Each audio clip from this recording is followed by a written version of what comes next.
ગાંધીના ગુજરાતમાં દારૂબંધી એ માત્ર કાગળ પર રહી ગઈ હોવાનો વધુ એક લોહિયાળ પુરાવો ભાવનગરના લઠ્ઠાકાંડથી સામે આવ્યો છે। ભાવનગર શહેર અને ગ્રામ્ય પંથકમાં ઝેરી લઠ્ઠો પીધા બાદ મોતનો સિલસિલો સતત વધી રહ્યો છે। શહેરમાં આવેલી ગિલબર્ટ એપાર્ટમેન્ટમાં સરકારી શાળાના શિક્ષકની શંકાસ્પદ હાલતમાં કોહવાઈ ગયેલી લાશ મળતા એરેરાટી વ્યાપી ગઈ છે। તો બીજી તરફ વર્તેજ પોલીસ મથકના 4 પોલીસ કર્મચારીઓને સસ્પેન્ડ કરીને એસએમસીની તપાસ હેઠળ 21 બુટલેગરો સામે ગુનો દાખલ કરવામાં આવ્યો છે। આ સમગ્ર મામલે હવે રાજકીય ગરમાવો પણ જોવા મળી રહ્યો છે। ભાવનગર કોંગ્રેસના નેતા લાલભા ગોહિલે વિવિધ હોસ્પિટલોમાં દાખલ દર્દીઓની રૂબરૂ મુલાકાત લીધી। બાદમાં સરકાર અને ગૃહ વિભાગ પર આકરા પ્રહારો કર્યા અને તેમણે કહ્યું કે આ ઘટનાએ ભાવનગર સહિત ગુજરાત માટે શરમજનક છે અને ગૃહમંત્રી હર્ષ સંઘવીએ તાત્કાલિક રાજીનામું આપી દેવું જોઈએ। શું છે ભાવનગર લઠ્ઠાકાંડની શરૂઆતથી લઈને અત્યાર સુધીની તમામ હકીકત, આવો વિગતે વાત કરીએ આ અહેવાલમાં। નમસ્કાર, હું છું આસિફ કાદરી અને સ્વમાન સાથે તમારું સ્વાગત છે। ભાવનગરના ગાંધી કોલોની વિસ્તારમાં આવેલા ગિલબર્ટ એપાર્ટમેન્ટના પહેલા માળેથી પાળિયાધાર સરકારી શાળામાં ફરજ બજાવતા શિક્ષક હિતેશભાઈ પરમારનો મૃતદેહ મળી આવ્યો હતો। બંધ મકાનમાંથી તીવ્ર દુર્ગંધ આવતા સ્થાનિકોને જાણ બાદ દરવાજો ખોલવામાં આવ્યો।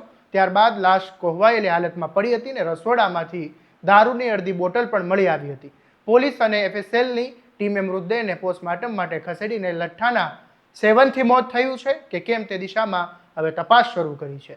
સત્તાવાર રીતે તંત્ર દ્વારા 4 મોત થયા હોવાનું સ્વીકારવામાં આવ્યું છે, પરંતુ વાસ્તવિકતામાં આ લઠ્ઠાકાંડનો ભોગ બનેલા મૃતકોનો આંકડો અત્યારે 6 થી પણ વધી ચૂક્યો છે, કારણ કે એસએમસીની તપાસમાં આ લઠ્ઠાકાંડનું એક મોટું ષડયંત્ર સામે આવ્યું, જેમાં ઘોઘા તાલુકાના ખરકડી ગામે 3 દિવસ પહેલા યોજાયેલી દારૂની મહેફિલ બાદ આ સમગ્ર મામલો છે તે બહાર આવ્યો હતો। મુખ્ય બુટલેગર ગૌતમ સોલંકી, મધ્યપ્રદેશના ઉજ્જૈનથી આવેલા રહીશ અને જુબેર નરેન્દ્રસિંહ યાદવ ઉર્ફે ડોક્ટરે સાથે મળીને પોતાના ઘરે જ દેશી વિદેશી બ્રાન્ડના નામે લઠ્ઠો બનાવ્યો હતો। આ ગેંગે અમદાવાદના સરખેજ સહિતના વિસ્તારોમાંથી ટ્રાન્સપોર્ટ મારફતે મિથેનોલ કેમિકલ, ખાલી બોટલો અને ઢાંકણા મંગાવ્યા હતા। આ અગાઉ પણ 51 પેટી લઠ્ઠો બજારમાં વેચી માર્યો હતો। ચોંકાવનારી વાત એ છે કે લઠ્ઠો બનાવનાર નરેન્દ્રસિંહ ઉર્ફે ડોક્ટર પોતે જ 17 ઓગસ્ટે આ લઠ્ઠો પીવે છે અને જેના કારણે તેની તબિયત લથડતા 18 ઓગસ્ટે તેનું મોત થાય છે। જિલ્લામાં ખુલ્લેઆમ લઠ્ઠો બનતો હોવા છતાં સ્થાનિક પોલીસની ઘોર બેદરકારી તો સામે આવતા પોલીસ વડા નીતિશ પાંડેએ કડક પગલાં ભર્યા। વર્તેજ પોલીસ સ્ટેશનના બીટ જમાદાર ધર્મપાલસિંહ ગોહિલ તેમજ ડી સ્ટાફના 3 કર્મચારીઓ જયરાજસિંહ ગોહિલ, અનુરુદ્ધસિંહ ડાયબા અને શક્તિસિંહ સરવૈયાને તાત્કાલિક અસરથી સસ્પેન્ડ કરી દેવામાં આવ્યા છે। એસએમસીના માર્ગદર્શન હેઠળ વર્તેજના પીઆઈ દ્વારા મુખ્ય સૂત્રધાર ગૌતમ સોલંકી સહિત 21 બુટલેગરો સામે બીએનએસની અને પ્રોહિબિશન હેઠળ ગુનો નોંધીને ધરપકડના ચક્રો ગતિમાન કરવામાં આવ્યા છે। ત્યારે આ મામલે ભાવનગર રેન્જના રેન્જ આઈજી રાજેન્દ્ર અસારીએ શું કહ્યું એ સાંભળી લો। વર્તેજ પોલીસ સ્ટેશનના ખરકડી ગામે ઝેરી કેમિકલ યુક્ત દારૂ પીવાના કારણે જે મૃત્યુ થયેલ તે સંદર્ભે પ્રથમ ઈડી દાખલ કરીને અકસ્માત મોતના ગુનાની તપાસ શરૂ કરવામાં આવેલી। તે સંદર્ભે આજે ફરિયાદ દાખલ કરવામાં આવી છે સરકાર તરફે અને કુલ 21 ઇસમો વિરુદ્ધ નામજોગ ફરિયાદ દાખલ કરવામાં આવેલી છે। પોલીસ ઇન્વેસ્ટિગેશન ચાલી રહ્યું છે। હાલ આ જે ગુનો દાખલ થયેલો છે એની તપાસ સ્ટેટ મોનિટરિંગ સેલ ટીમને આપવામાં આવી છે। તપાસ દરમિયાન પ્રાથમિક જે અમારી પાસે માહિતી છે અને જે વિગત છે એ પ્રમાણે 12 માણસોને રાઉન્ડ અપ કરવામાં આવેલા છે અને તપાસની જે બાકીની પ્રક્રિયા છે એ પ્રક્રિયા હાલ ચાલુ। ભાવનગરના લઠ્ઠાકાંડના કારણે હોસ્પિટલમાં સારવાર લઈ રહેલા દર્દીઓની હાલત જાણવા ભાવનગર કોંગ્રેસના નેતા લાલભા ગોહિલ વિવિધ હોસ્પિટલે ગયા હતા અને તેમણે દર્દીઓ અને તેમના પરિવારજનો સાથે મુલાકાત લઈને સ્થિતિની સમીક્ષા કરી હતી। લાલભા ગોહિલે સરકાર અને પોલીસ તંત્ર પર આકરા પ્રહાર કરતા જણાવ્યું કે સંસ્કારી નગરી ભાવનગર માટે આ ઘટના કલંકરૂપ છે, શરમજનક છે અને હપ્તાખોરી અને નિષ્ક્રિયતાના કારણે લોકોના જીવ ગયા હોવાનો તેમણે આરોપ કર્યો છે। તેમણે રાજ્યના ગૃહમંત્રી અને નાયબ મુખ્યમંત્રી એવા હર્ષ સંઘવી પાસેથી તાત્કાલિક રાજીનામાની માંગ કરી છે। ત્યારે આ મામલે લાલભા ગોહિલે શું કહ્યું એ સાંભળી લો।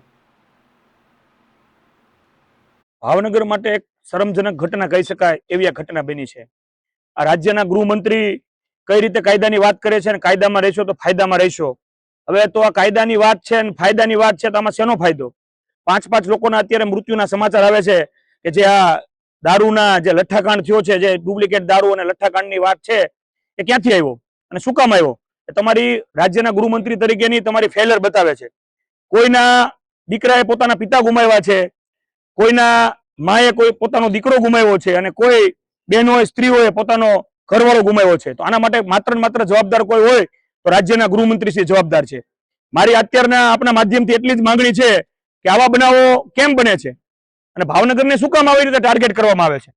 બીજું તો ભાવનગરનું આ તંત્ર કઈ બાજુ કામગીરી કરતું હતું? તમારે ખોટા કેસ કરવો હોય, ખોટા કોઈને ગુનેગાર બનાવી દેવો હોય, ખોટા કોઈને આરોપ નાખી અને કોઈ ઉપર એફઆઈઆર કરવી હોય તો કેમ ખોટી એફઆઈઆર થઈ જાય છે? અને આટલો માલ આવવા છતાં કેમ એ માલને આવતા રોકી ન શક્યા? બીજું, આના માટે માત્ર ને માત્ર જવાબદાર છે તો એ રાજ્યના ગૃહમંત્રી જ છે. ગૃહમંત્રી શ્રીએ અત્યારે પોતાને શરમમાં મુકાવવું જોઈએ અને ગાજવાને બદલે લાજવાની જે વાત કરે છે ને એને બંધ કરવી જોઈએ અને તાત્કાલિક ધોરણે એને પોતે જ રીલ બનાવીને રાજીનામું આપી દેવું જોઈએ. આગળના કાર્યક્રમો અમારા પ્રદેશના નેતાઓને પણ અમે જાણ કરી છે આ બાબતની, આ બનાવોની. એમને પણ અમે કીધું છે, એ પણ ભાવનગરની મુલાકાત લેવાના છે આગામી દિવસોમાં અને આના માટે જે પણ ઉગ્ર આંદોલન કરવા પડે એ કરશું. હજી હું એમ કહેવા માંગુ છું, હજી ઘણા બધા વિસ્તારમાં દારૂનો માલ પડ્યો છે. જો એ કોઈ ભૂલથી પી લે ને હજી કોઈ લોકોનું મૃત્યુ થશે, કોઈ યુવાનનું મૃત્યુ થશે તો એના માટે આ રાજ્યના ગૃહમંત્રી જ જવાબદાર છે. તો એમને અત્યારથી જ રાજીનામું મૂકી દેવું જોઈએ. ભાવનગરમાં મને સમાચાર મળ્યા છે કે ભાવનગર બહારથી ક્યાંય દારૂ આવ્યો હતો અને અહીંથી અહીંયા દેશી દારૂ મિક્સ કરી અને વેચાણ કરવામાં આવ્યો છે, એવા મને સમાચાર મળ્યા છે. તો આવા જે લોકો છે એને તો સજા મળવી જ જોઈએ, પણ જે આ સત્તામાં બેઠા છે, સરકારમાં બેઠા છે, એની જવાબદારી શું? માત્ર રીલ બનાવવાની? અમદાવાદથી કેમિકલ ટ્રાન્સપોર્ટ મારફતે ભાવનગર પહોંચે છે.